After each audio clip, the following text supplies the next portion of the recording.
Hello and welcome to the Cradle News Roundup, your one-stop shop for all news West Asian. My name is Esteban Carrillo. I am the head of news for the Cradle. As usual, I'm joined by my colleagues, content creator and writer for the Cradle, Karim Shami, and editor and columnist for the Cradle, Sharmin Narwani. And before we start, I want to thank you all for liking, for subscribing, and for sharing these videos. And we want to direct you to our Patreon page, where you can become patrons to help support the Cradle, and where soon you will be able to access exclusive content.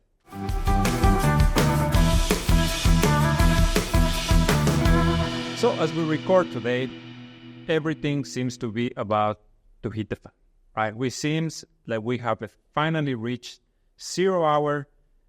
War appears inevitable, Maybe as you're watching this, the situation has changed. This is changing by the hour, by the minute. The expectations are high. Why?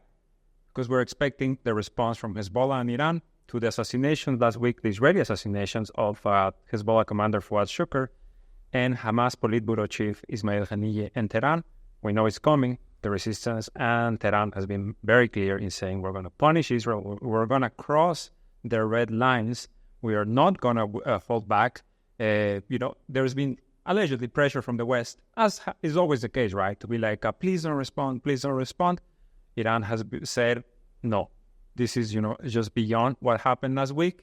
You have had a lot of diplomatic movements over the past several days. You have airline after airline canceling flights to Beirut Airport, from Beirut Airport as well, and to and from Tel Aviv to Ben Gurion, right? And people are getting stranded everywhere. This is something that we have been anticipating for months now at this point, right? We keep talking about the escalation. It's just the topic that we keep getting back to every single week here in our podcast.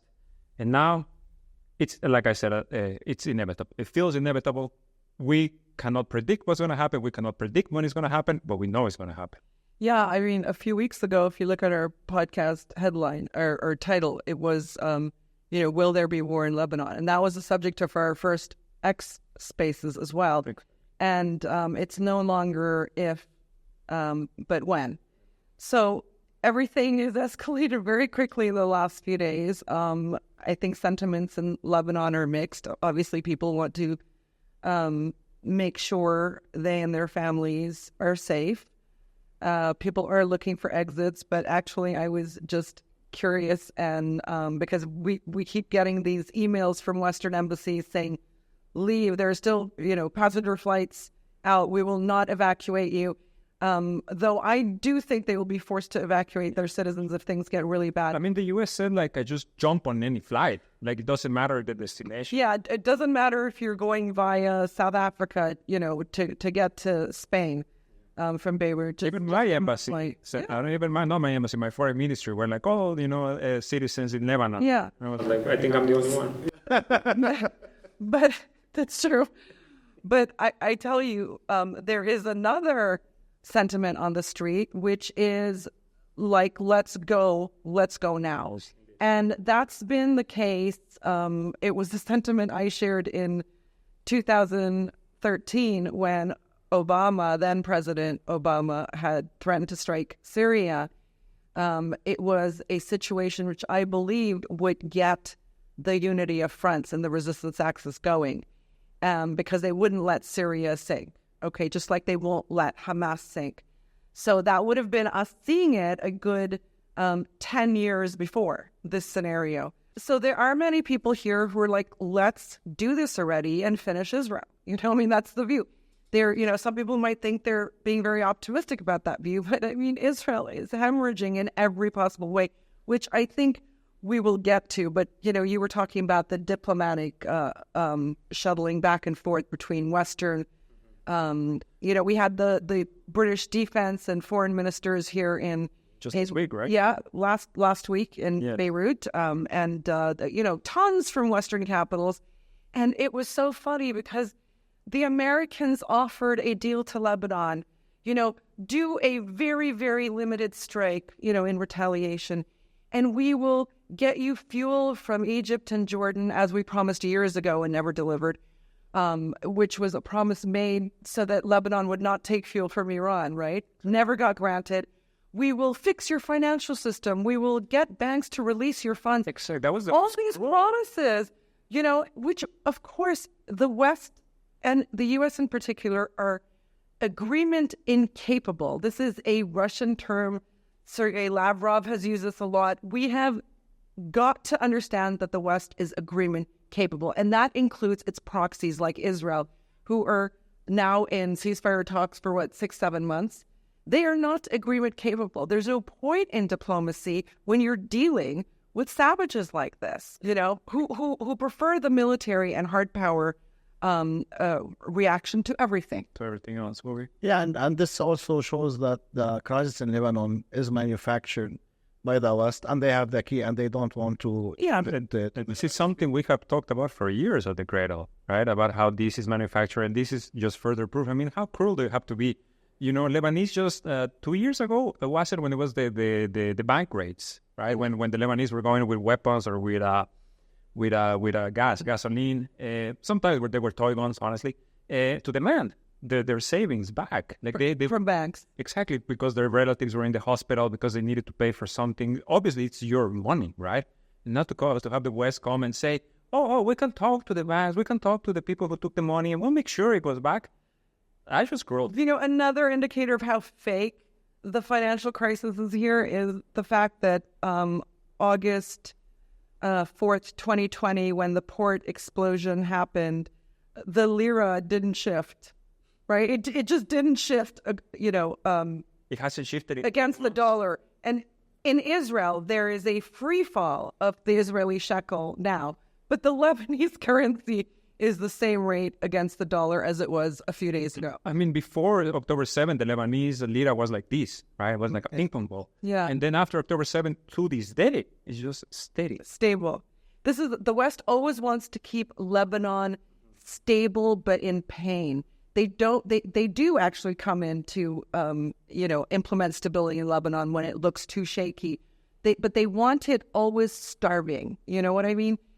So, yeah, it is very manufactured. Where in Israel, we're actually seeing real-time ramifications on stock markets and on currency fluctuations. In Lebanon, it's as though that's not happening. Yeah, and not just Israel, right? I think with the last 2 days, we've seen stock markets across the world tumble. Yeah. And you cannot disconnect the two things.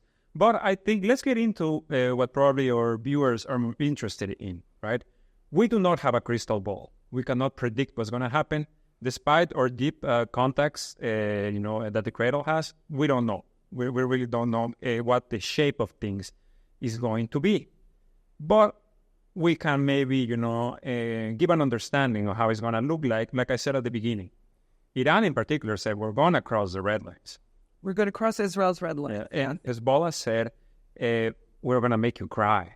We're going to punish you, and we're going to make you cry. You're laughing now, but you're going to be crying soon. Exactly. And I think actually in one more line that with me really stuck from Hassan Nasrallah's speech was what he said at the end of his speech, when he said, we're going to lose fighters, we're going to lose women, we're going to lose children. We are going to have martyrs. We are going to be martyrs, right? And that's just kind of the path of the resistance. This is the perspective, right? Israel has kind of done, I don't want to say the unimaginable, because what they're happening in Gaza, that is the unimaginable, right? But I guess Lebanon and Iran, what they have done is try to set a trap. To provoke a response. Exactly. To escalate the war, to hopefully try to get the Americans in. But the American reaction early on is not very promising for Israel. So, along with what you said, Iran's reaction, crossing red lines, Hezbollah, we're going to make you cry. We actually have an article written by Ali Rizik, one of the Cradle's contributors, where he says directly from Hezbollah officials, because we all at the Cradle and elsewhere have been wondering what the response will look like. Will it be over the course of days, Hezbollah, then Iran, then Ansar Allah in Yemen, and maybe an Iraqi reaction?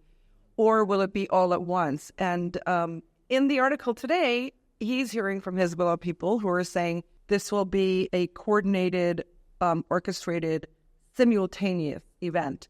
We don't know if that's true. We don't know if that's, a diversionary tactic. Yes, exactly.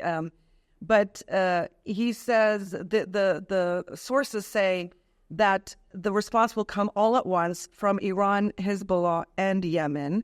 these assessments, that we're hearing from Hezbollah officials appear to be consistent with those made by U.S. officials who've warned that the Iron Dome systems, Israel's, stellar air defense system that everybody wants, right? That everybody wants but can't do shit, could be overwhelmed by Hezbollah's missile and drone arsenal should a full-scale war erupt. But they have been senior now U.S. military officials have gone on record, cautioning that the U.S. would probably be unable to provide Israel with sufficient protection, even in a one-front full-scale war, even if the adversary was only Hezbollah, not Iran, not Yemen. So the Americans are saying, we may not even be able to protect you if you're fighting just a non-state actor like Hezbollah, let alone the others. And it's become harder since Iran's Operation Truthful Promise on April 13th and 14th to support Israel in terms of defense in the same way that they did in April, because Iran knows a lot more, has a lot more intelligence on how they would fire, from where they would fire, where they keep these air defense systems, who would participate, etc. That was an intelligence gathering activity by Iran that night. And so the Americans are saying it's going to be harder this time. But I think also really importantly, while the Americans are sending troops and, their warships and stuff, they are hinting that it would only be in a defensive posture, that the U.S. would not help Israel in any offensive posture. Again, that could be misinformation, but it seems to me it's possible at this point in time that is true, because U.S. elections are warming up. We're 100 days away, I think, or so, and Biden is showing a lot of unhappiness with Netanyahu. Netanyahu is constantly moving the goalposts, constantly lying to the Americans. Even Blinken showed some distaste now about the never-ending negotiations, where just yesterday Israel introduced New Deal terms, and now Israelis are saying, but Hamas has never shifted its position from day one. It's Israel that keeps shifting its positions.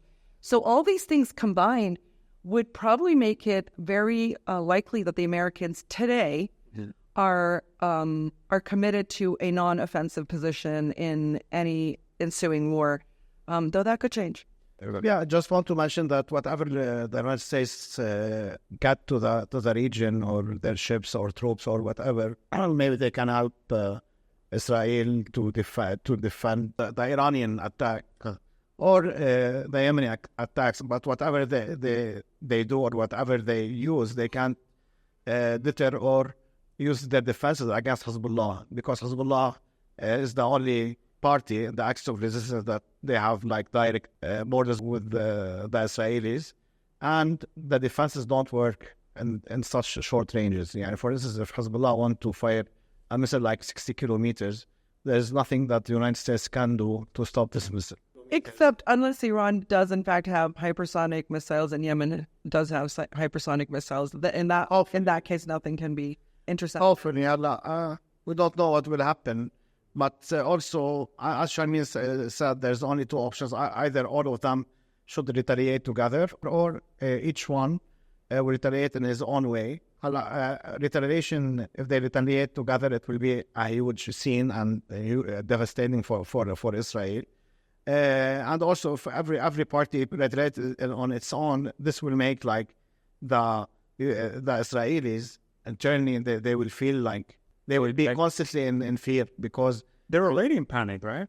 Yeah, the Israelis will be in panic maybe for 1 week or 1 month, and I don't know what this will affect their economy and the people that are still there. Yani, this alone will maybe pressure more people to go outside. Well, there are no flights. Lot airports closed for the first time in its history, potentially. We can land them ships. No, they can swim, which is what Hamas's charter basically suggested.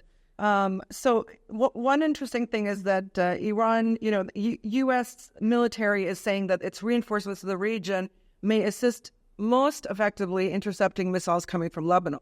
This, however, could make U.S. military assets legitimate targets. And now this is something that Iran has warned to for since after the assassination, that U.S. bases in the region are legitimate targets if the Americans help the Israelis in these operations, which is possibly why the Americans will say we're taking a defensive stance and not an offensive one. But don't forget that even after Soleimani was assassinated and Abu Mahdi al-Mohandes by the Americans, Iran from way back then, so 2020, warned in advance of the retaliatory strikes against U.S. military bases with ballistic missiles that same month.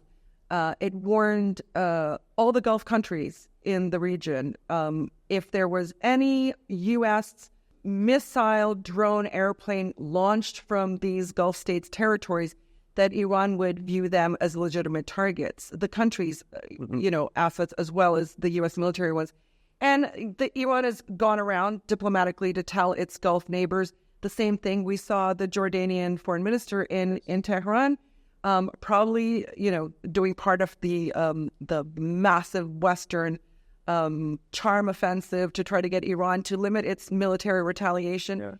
Yeah. But here's the thing. We should not take this Iranian warning lightly. Qatar, the Saudis today, the Emiratis, Kuwaitis, Oman, they're all friends of Iran and friendly with Iran, okay? They just rebuilt ties too recently. Yes, but so you would think, Iran's not going to strike a friendly country because it could worsen things.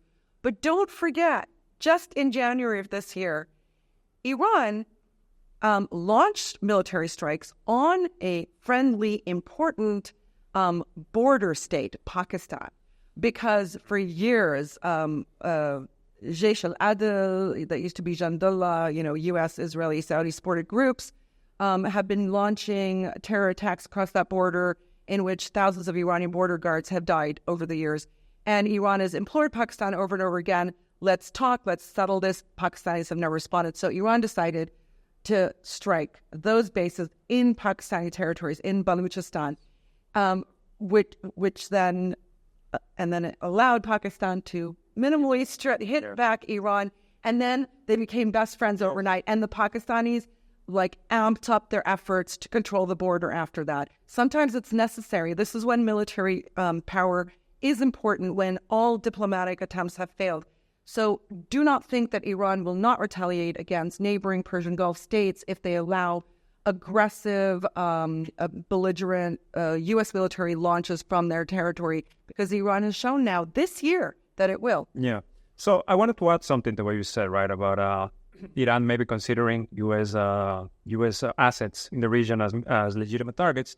The IRGC last week, when they determined that the attack that killed Haniyeh was a short-range projectile that was launched, we still don't know if it was from inside Iran, although short-range maybe points towards that direction. They said that it was also the U.S. They blamed the U.S. Explicitly, they said that Washington helped in this operation, and with the maybe not in the actual launch of the strike, but in everything else they did. And then you have Yemen that has been attacking U.S. warships, right? Yemen has absolutely no qualms about this.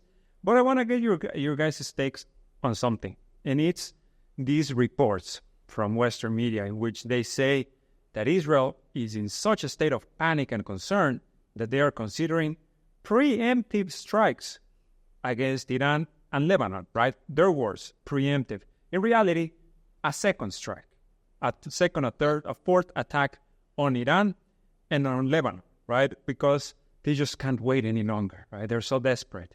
And then this other report that I saw last week that said that maybe what happened last week was a result of Netanyahu feeling emboldened after Biden dropped out of the race, because Biden right now is lame duck president, right? He's just running out the last days of his term. And there was, I forget the outlet, but there was a report saying that this kind of, was Netanyahu saw this and was like, ha ha ha, this is my chance, to spark war, because what is Biden going to do?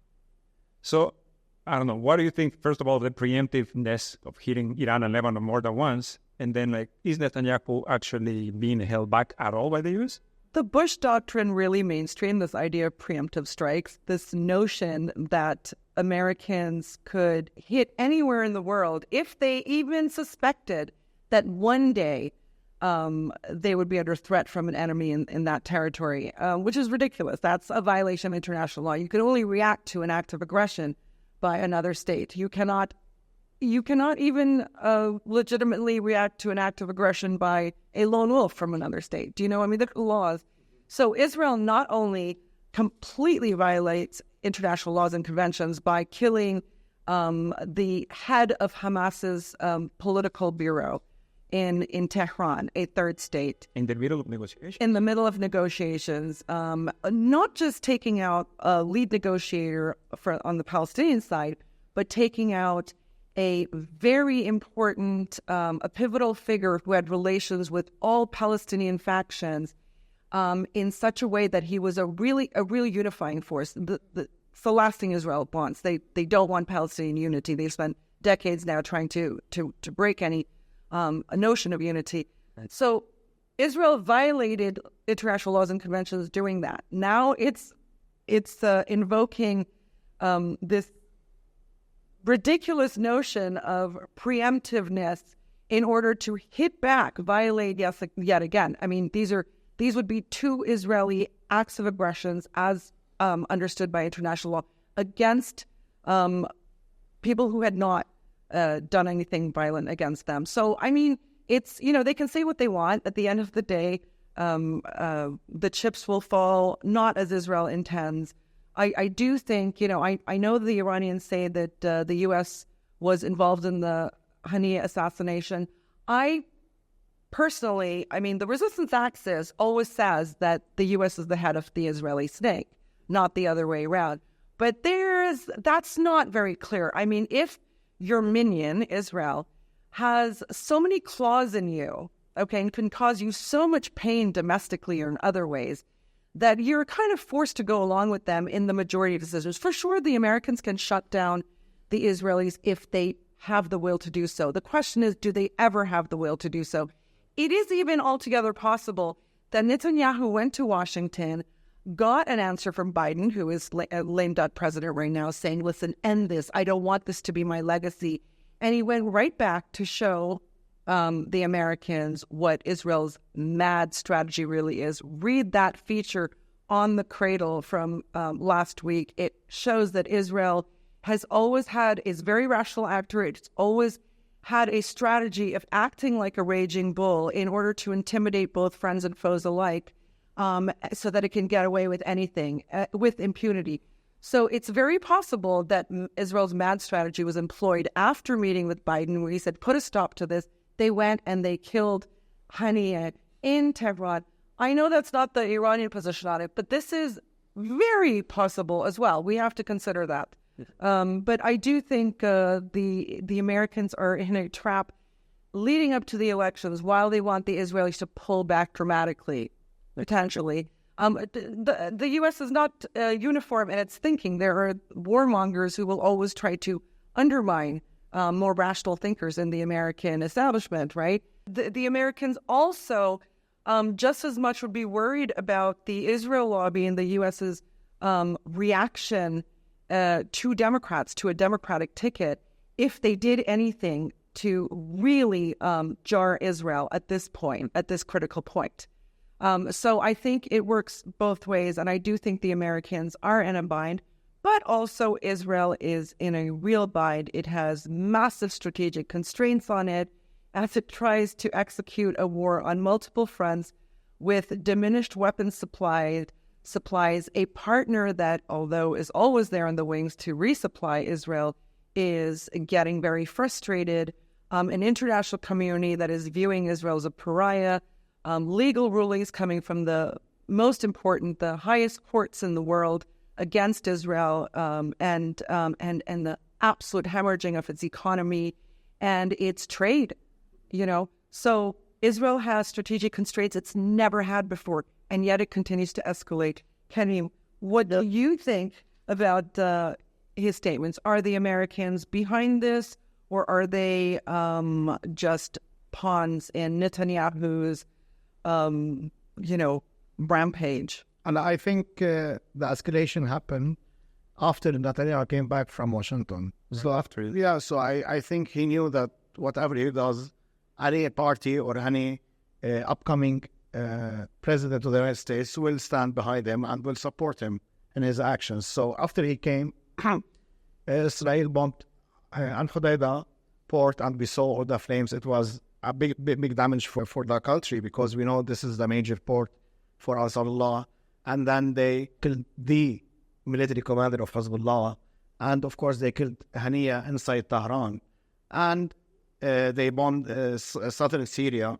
And we have information, we know that several were dead from the PMU in Jurf al-Nasr in Iraq, but still some are saying this the United States, and some are saying unknown airplanes. So Netanyahu, and behind him the United States, they launched all these attacks on the axis of resistance. Yeah, they reached every single party of the axis of resistance, and now we are waiting the retaliation. Hala, if there's only a thing we need the answer off, so we know that if the United States is behind him, or if he's dragging the United States, is what happened in Tehran. Hala, we know that a missile was fired into Haniya's apartment. If the missile was fired from an airplane, I don't think Israel can manage to do it alone. It needs the intelligence, it needs the bases, it needs the connections of the United States and the satellites and everything. But if it was fired from a spy or something from within Iran, I think Israel could have done it alone. So, but on both ways, I think the United States will back Israel whatever they do. And of course, we can see it. I know you said Blinken, his temper changed or something, but for me, when I see the official statements, all the official statements are still saying or asking the actors of resistance to restrain. I didn't see any statement saying, or asking Israel to stop these actions, because these actions, they are leading us to this situation. But this is why I'm saying American hands are tied. Don't misunderstand me. I'm not giving credit to the U.S. for not being behind these things. I'm literally saying that, and in the resistance point out, I think Hassan Nasrallah also pointed out, this is what Israel's assassinations are a real show of Israel's acute vulnerability and weakness right now. These are the kind of operations one deploys when they're out of options. And I do think that's the truth of it. And I think this sort of wild rampage that the Israelis went on from Yemen, Tehran, Palestine, Hezbollah, Lebanon, in just a short period of time shows that they were hoping to. They still don't understand, because they're in their little bubbles, right? Their little extremist bubbles. They don't understand that the enemy doesn't get deterred. The resistance axis doesn't get deterred. It is the only Israeli adversary since the beginning of time that punishes Israel in kind, or at least seeks to punish Israel in kind. And as their capabilities have grown, that ability to punish Israel in kind has grown massively. And so Israel is not cognizant fully of that yet, that nothing will go unanswered. And, forget the American political establishment, the Bidens and the Blinkens and the other schmucks, because they will say what they need to say for party politics. But if you look at the U.S. military, you have very constrained responses coming from them. Okay? The guys who will have to put boots on the ground, the people who will have to put themselves in harm's way, they are talking very much about this being a defensive operation only, etc.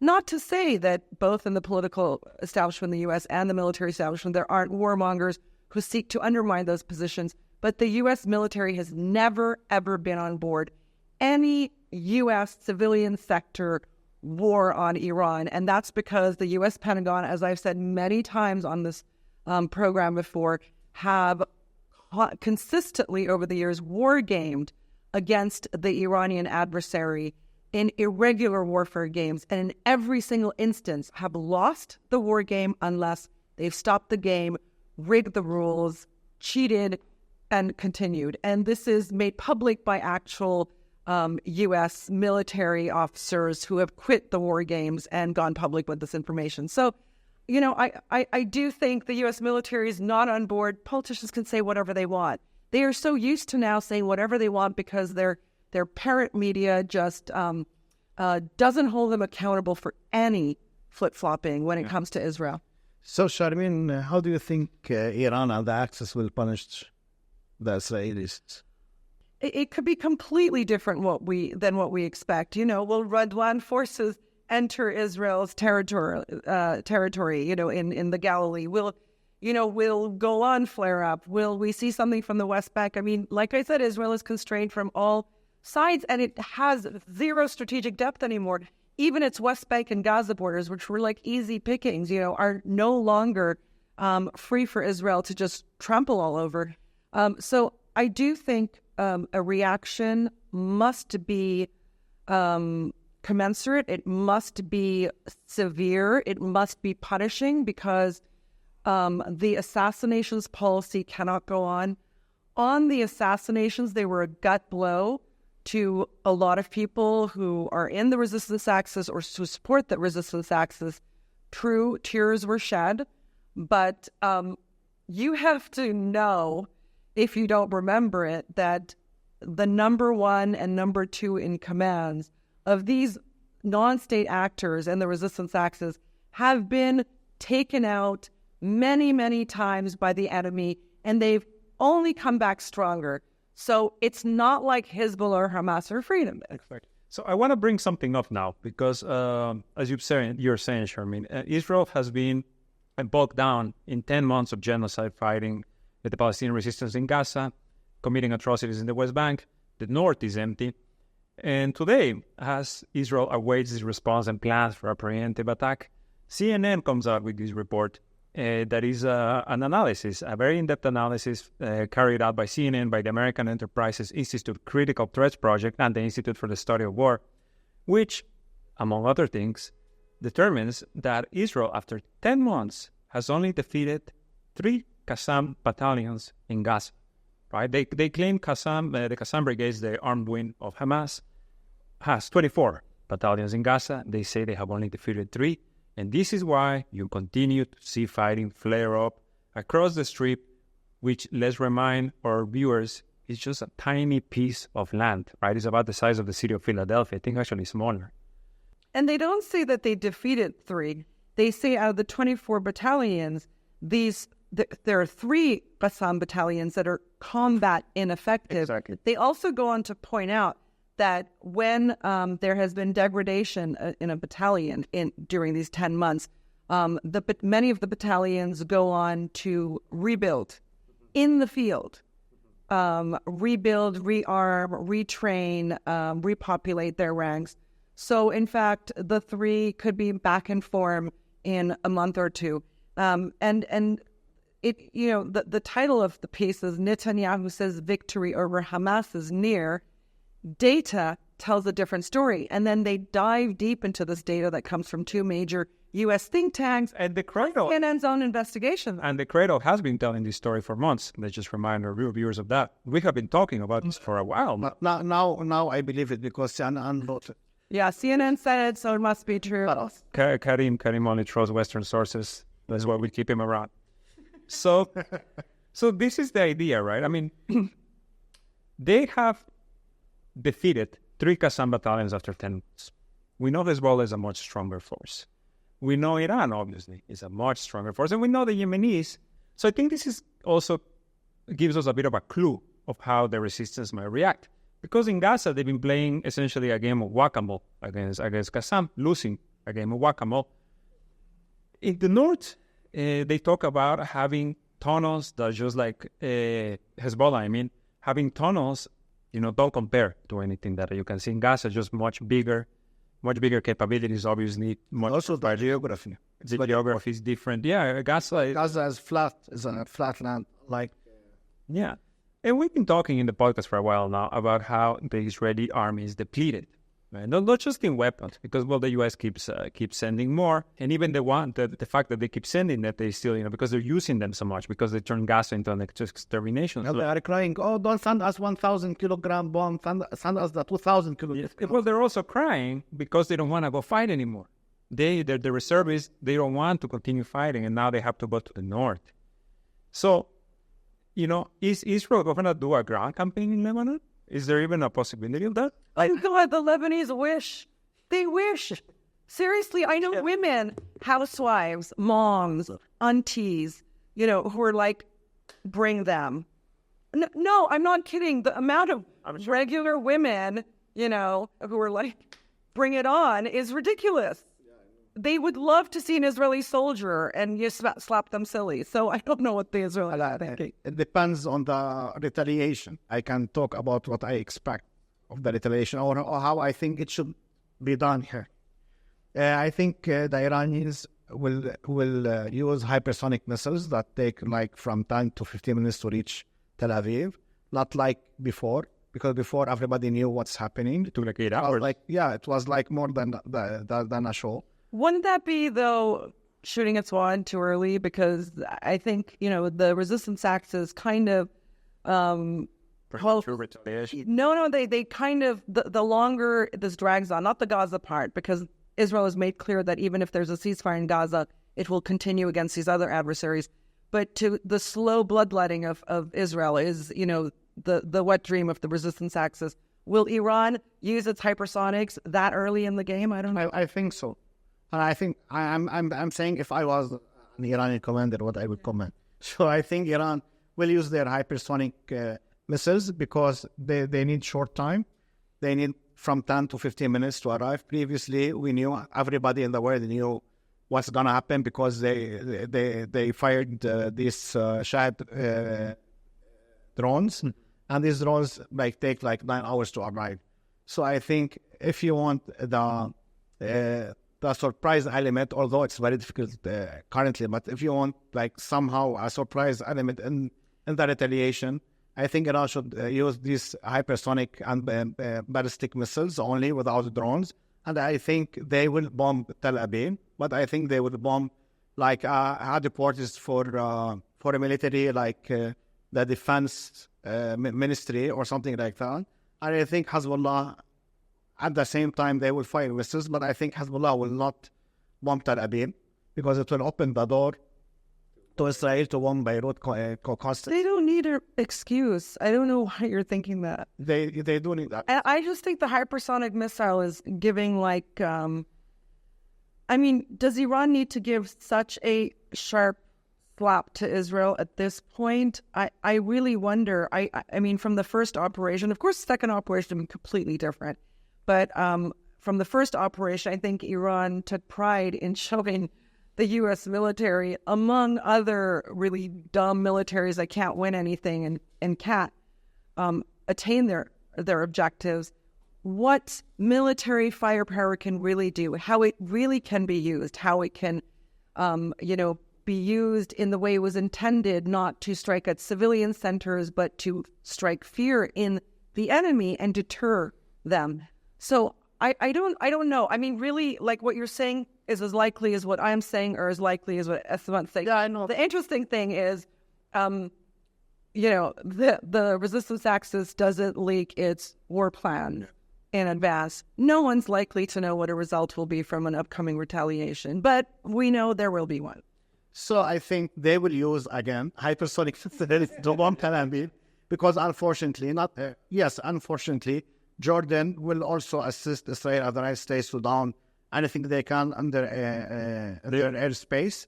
And also there is Al-Tanaf, which is between the borders between Syria and Jordan. This is a very important also command center for the United States to down any... In southern Syria. Missiles or normal missiles or drones. And I think maybe Hezbollah will retaliate by bombing some places in Haifa and some in new military bases, but of course with the big missiles, because currently till now they are only using drones with 10 kilograms of explosives and some missiles like Burkan. They have a very high firepower and they do a lot of damage, but they are only 10 kilometers. We will see the same damage but deep into Israel, maybe 40 or 50 kilometers. And I think the only party that will bomb Israel, if it works with them, are the Yemenis, because the Yemenis, they are the only party that now can bomb the gas stations or the gas facilities or energy facilities in Israel, because that's what Israel did to them. I don't think Iran or Hezbollah will bomb like any oil gas field in Israel, although the impact would be very huge. But the aim is, if they manage to do it, the impact will be very huge. And I think the Iraqis will retaliate in Eilat, and I think they will bomb like... Why Eilat? Eilat's shut down. I will tell you why. Let's make clear that this is just guesswork. Of course, it's guess. But it's guess upon assumption. I want to... Upon knowledge, because the Iraqis, at the beginning, the first 3 months, they bombed the United States bases in Iraq, and we know there was pressure from Iran and from the Iraqi government to stop bombing this. But now there's no red lines. They will continue to bomb the United States bases in Iraq. They already restarted. They already restarted. Yeah, but it's, I don't know, but they did put any statements, official statements. And after that, the Iraqis started to bomb Eilat. If they did, like 90% of their attacks were on Eilat, so they already have the knowledge how to bomb Eilat. And why do it again? It's shut down for it. I mean, maybe because it's shut down, right? It's just like put it out of commission completely. Like, I have to say, from my perspective, I don't know anything that's coming. I can only guess at things, and there's ranges, there's target ranges much different than those that you've mentioned as well. I would just like to be surprised by the retaliation. I would like it to be a smart retaliation that keeps people raiding and talking for days and days and days, if not weeks. So you think I'm not smart? Well, I didn't say that, no, but I think it's low-hanging fruit, what you're saying. And I've said those things before as well, like gas field targets, that would be. But, but there's no... I just hope it's smarter than that. Yeah, and I think both sadly, there's no way to know until it happens. And I think Jordanians might die in this retaliation. No, okay, so please let me say something here, because it's driving me crazy. Ayman Safadi, the Jordanian foreign minister, was just in Iran, and he is part of the West's and its allies and proxies' charm offensive to try to get Iran to conduct a limited military retaliation against Israel. Now, he's going there, and I know what's going to happen. The Iranians are going to greet him like a long-lost brother, like their own flesh and blood. Hugs and hugs and kisses, and food comes out, and they talk, my brother, why are you not? And Ayman Safadi will understand the Iranian position, which is, why are you helping a country that is essentially, your hegemon, dominating you, giving you no flexibility in your foreign policy, everything that a rational player would tell the Jordanians, okay? And Ayman Safadi may even be convinced by this. Like, really, why are we doing this? What if we sat quietly? We didn't go against the Israelis, but we didn't do anything. Wouldn't that save Jordan's face in the Arab world, in the Sunni world, internationally? And yet the Americans and Israelis couldn't be mad at us because we sat out. And they would understand those limitations. The moment he gets back to Amman, okay, the twits there are going to be like, no, we have to do what the Americans and Israelis want. Yep. So I don't think there's going to be any point to Safadi's visit, but, the Iranians, this is why I think the Iranians will not do anything to Jordan, because they don't need to. They will not do anything to Jordan. I mean this not in any offense to Jordan whatsoever. It's a country I love, and I've visited many, many times in my life since I was very young, and even considered living there for a while.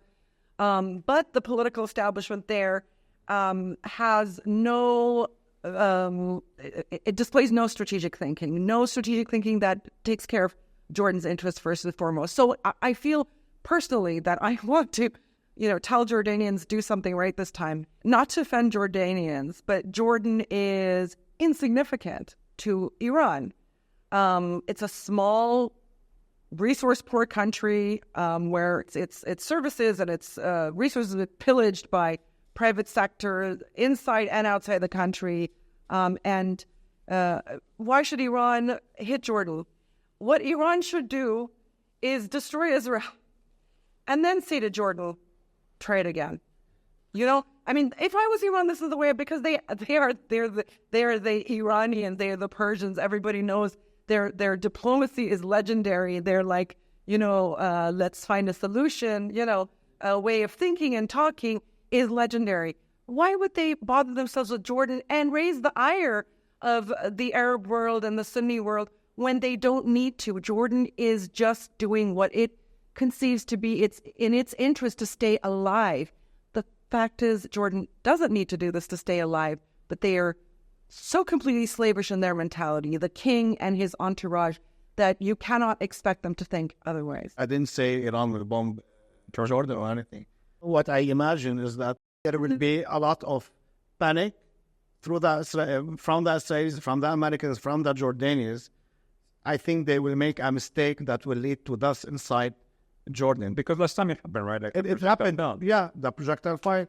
Now they will bomb. I think they will fire. They will bomb anything that's in the skies, even if it's like a kite, and eventually somebody will be injured. On April 13th and 14th, when Iran conducted its retaliatory attack against Israel, Jordan said it was going to take to its airspace. It would not allow, this was their territorial integrity, and they were going to defend anyone crossing their airspace. And so what they did, and they said for the safety of Jordanians.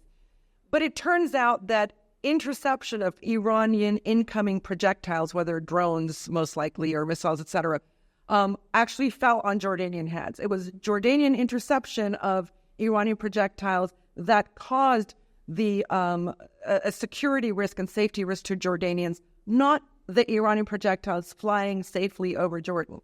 Right? So in this case, their argument is the same, and it's a stupid argument. Exactly, because of if Iran is, as I expect, they will use their advanced missiles. Their advanced missiles can jump interceptors, and these interceptors will fall down from the sky into Jordanian people. So we're talking about who might fight on the side of Israel, essentially, right?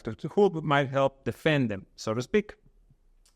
And there's this story that just has gone completely under the radar that we covered last week, that is the mass release of ISIS fighters in northeast Syria, where the U.S. is in control, where the Syrian Democratic Forces have about a dozen or so prisons, makeshift prisons in which they hold tens of thousands of fighters affiliated with ISIS. Now, in mid-July, they released about 1,500 of these fighters under a general amnesty the main point of which was, as long as you didn't fight against the SDF, you can secure your release. And this just caused a bit of an uproar in Iraq, in neighboring Iraq, because they're talking about these fighters just being let go and there being no monitoring. U.S. planners have previously referred to all of these ISIS fighters and their families who are being held in northeast Syria as an ISIS army in waiting. And we have discussed many times how ISIS never seems to target Israel, never seems to target the U.S. directly, never seems to actually, go against these invaders. Well, that doesn't need air quotes. These invaders. Who they go against is, Hezbollah or the Syrian army or Hamas. Or Hamas, indeed. Sultanate Oman. So I think this is something that cannot be understated. The threat of cannot be understated of the release of these fighters. In particular, you were talking about Al-Tanef base, which is in the south of Syria, where the Russians have multiple times said, here there are ISIS encampments, ISIS training centers that the U.S. is overseeing.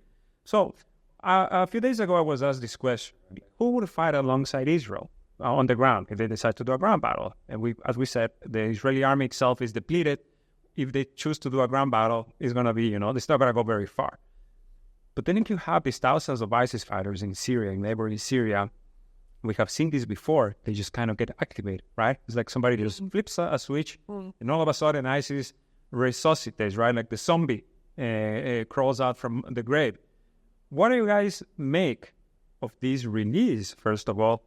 And do you think there's any relation to the escalation we're seeing? Yeah, of course there is. Look, when I was covering the Syrian war, almost a decade ago, you couldn't really make the argument about ISIS being a Western tool, a Gulf, a GCC, a NATO tool in a war launched against Syria, because, ISIS was the worst, the most terrifying terrorist group in the world.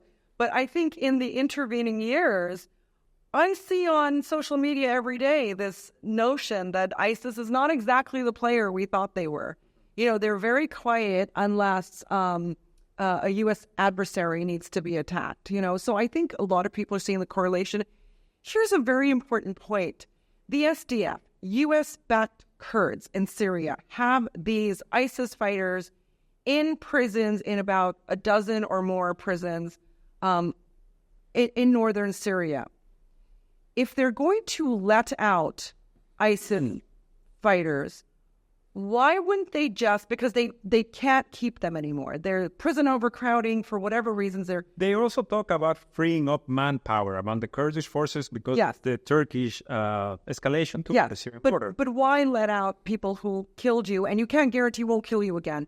They know the ISIS fighters won't turn on the Kurds. These are people they're letting out of prisons under American commands for very specific reasons. The Americans need their bogeyman back in play. If the SDF, if the Kurds and the Americans wanted to genuinely address these problems of overcrowding and a need to free up manpower, they could take these hundreds or thousands of ISIS fighters and deliver them to the Syrian government or the Iraqi government to take care of this problem for them. But they won't. They won't hand over ISIS fighters to their worst enemy, meaning ISIS's worst enemy. Why? They're letting them free because they need to be in play again. And let's not forget some context of ISIS was a tool to help block, for the Americans and their allies, to help block a land route from Iran through Iraq, through Syria, through Lebanon or Palestine. They would like those land routes, which they think are weapons coming from Iran to the resistance in other parts of the region. They would like to block that land route again. They don't have the manpower. Let ISIS loose for that, number one. Number two, the U.S. is now in negotiations again with Iraqi Prime Minister Mohammed Shia al-Sudani. And look at the context of this. So hot negotiations again to get American troops out of Iraq. And so the Americans always resuscitate the ISIS threat in order to justify keeping their troops there. So they need this for that, okay? But it's a very ugly game because the Iraqis know this at this point. They genuinely know this, but they don't say to the Americans. I mean, again, there's a slavishness about that. But the Americans have now pissed off the Iraqis, because they got Sudani to go to resistance forces in Iraq and to the Iranians to say, listen, don't target U.S. bases or any U.S. assets in Iraq because we really need these negotiations to be on track. That was made public. And what did the Americans do? Twice they struck at the heart of the Iraqi resistance groups. It was an embarrassment. The Americans don't care about Iraq. They don't care about Sudani's position. They're going to do what they want in Iraq. And, I wonder if after that... Just last week they killed a bunch of PMU fighters. I think, you made reference to it, Karim, and you had the spokesman for Sudani, the military spokesman for Sudani, calling it a heinous crime, a blatant aggression, referring to the U.S. And what I wanted to say, Charmaine, when you were speaking right now, was that Sudani in January, he said ISIS is no longer a threat. Yes. Like, stop using this excuse. ISIS to us is no longer a threat, I guess, unless the SDF decides to release them by the thousand on the Iraqi border. Go and do your thing. Yeah. ISIS is absolutely a U.S. tool right now. It's so open. It's not even... Because if you wanted to get rid of ISIS, you would hand them over to the Iraqi or Syrian governments, and they would take care of them. And I agree with what Charmaine said. Of course, she spoke good. But I have only one thing. I think Of course you do. Of course. And I think that, to me, Iraq is fully occupied by the United States. They don't care about what Sudan says or whatever. I think these were released to do operations outside our region, because now, if I am an Israeli in Mossad or Shin Bet or whatever, what's happening is that the PR of Israel is being damaged, and the only way to get it back is to release these people. They go to Europe, they say Allahu Akbar, free Palestine, and he like detonated himself or suicide bomber. So I think this is the only way. That's not going to work because people now know that ISIS is the U.S. and its allies. But me and you, not the people. No, but billions that will be if somebody had like the scarf of Palestine and he like detonated himself inside or false flags, in other words. But no, I mean, listen. Also, people are smart. Like Sharini, just let me just say something. The United States came to Iraq in 2003. They killed 1 million Iraqi. Until now, it's occupied by the United States, and they created ISIS, and ISIS killed like around 1 million Iraqi and other factions, and it was a false flag. So and let us not forget Abu Ghraib, which was made out of the hatreds of the American soldiers that came to fight in Iraq based on a false flag. So Karim, what I wanted to add to what you just said is that these fighters, yes, it's not unlikely to think that they might head to the West. But ISIS, over the past year or so, they have also been active in attacks in Iran, right? In Iran. And Russia. And, well, in Russia, it was like ISIS. And Afghanistan. In Afghanistan, plenty. Yeah, but, so Iran already shares this, like, border with the Kurdistan region of Iraq, in which, during the protests, and then that turned into violent riots after the death of Mahsa Amini, and you saw, like, all of these separatist groups kind of just start to pour in or just, like, pouring weapons to Iran. So it's also not out of the realm of possibility that these fighters may have a different aim as well, right? Like, just go to the Islamic Republic and... it's just so chaos, exactly. But I mean, you can't bring down a nation by small cells like this. You can cause fear. But that just escalates the war because Iran and Iraq and Afghanistan, they know full well who is turning the tap on, the ISIS tap on. So it doesn't matter if The Guardian or the Wall Street Journal thinks otherwise. It genuinely doesn't matter. Again and again, I say the West may dominate narratives, but the East now controls outcomes on the ground. As long as these governments know and are taking precautions, that's fine. You know, Iraq could have kicked the Americans out a long time ago. The reason they don't is because the Americans say, we're going to take all your money. Because in the Iraq war, after the occupation of Iraq, they made a law that all of Iraq's money from oil sales have to come to one U.S. bank account. And then they constantly use that as leverage against Iraq that doesn't even have running electricity. So, I mean, it's a nasty game that's being played here. I think this Israel war is going to end all these games. I do think whether now or in the next round of escalation and aggressions, we are going to see the targeting of U.S. assets and other foreign assets like UK assets. The UK is very active on the ground, always quiet about it, that we wouldn't have anticipated before, and the Western militaries will not be able to act. This is what I'm seeing, that they more and more they're learning outside of their irregular warfare gaming at the Pentagon, that in reality, their options are limited on how to strike Iran, because it is no longer Iran. It is Hezbollah, it is Yemen, it is Iraq, it is many, you know. And I mean, like, these talks for the withdrawal of U.S. troops, they have been dragging on for 4 years because the parliament voted after the assassination of Qasem Soleimani. To get U.S. troops out. U.S. troops out. All foreign troops. All foreign troops, like the international coalition, as they like to be called. But I think this is the perfect point to stop for this week. Thank you so much for joining us. Please make sure to share, to like, to subscribe, to visit our Patreon page, and to follow us on Instagram, on Telegram, on X. For the Cradle News Roundup, my name is Esteban Carrillo. I have been joined by Karim Shami and Sharmin Narwani.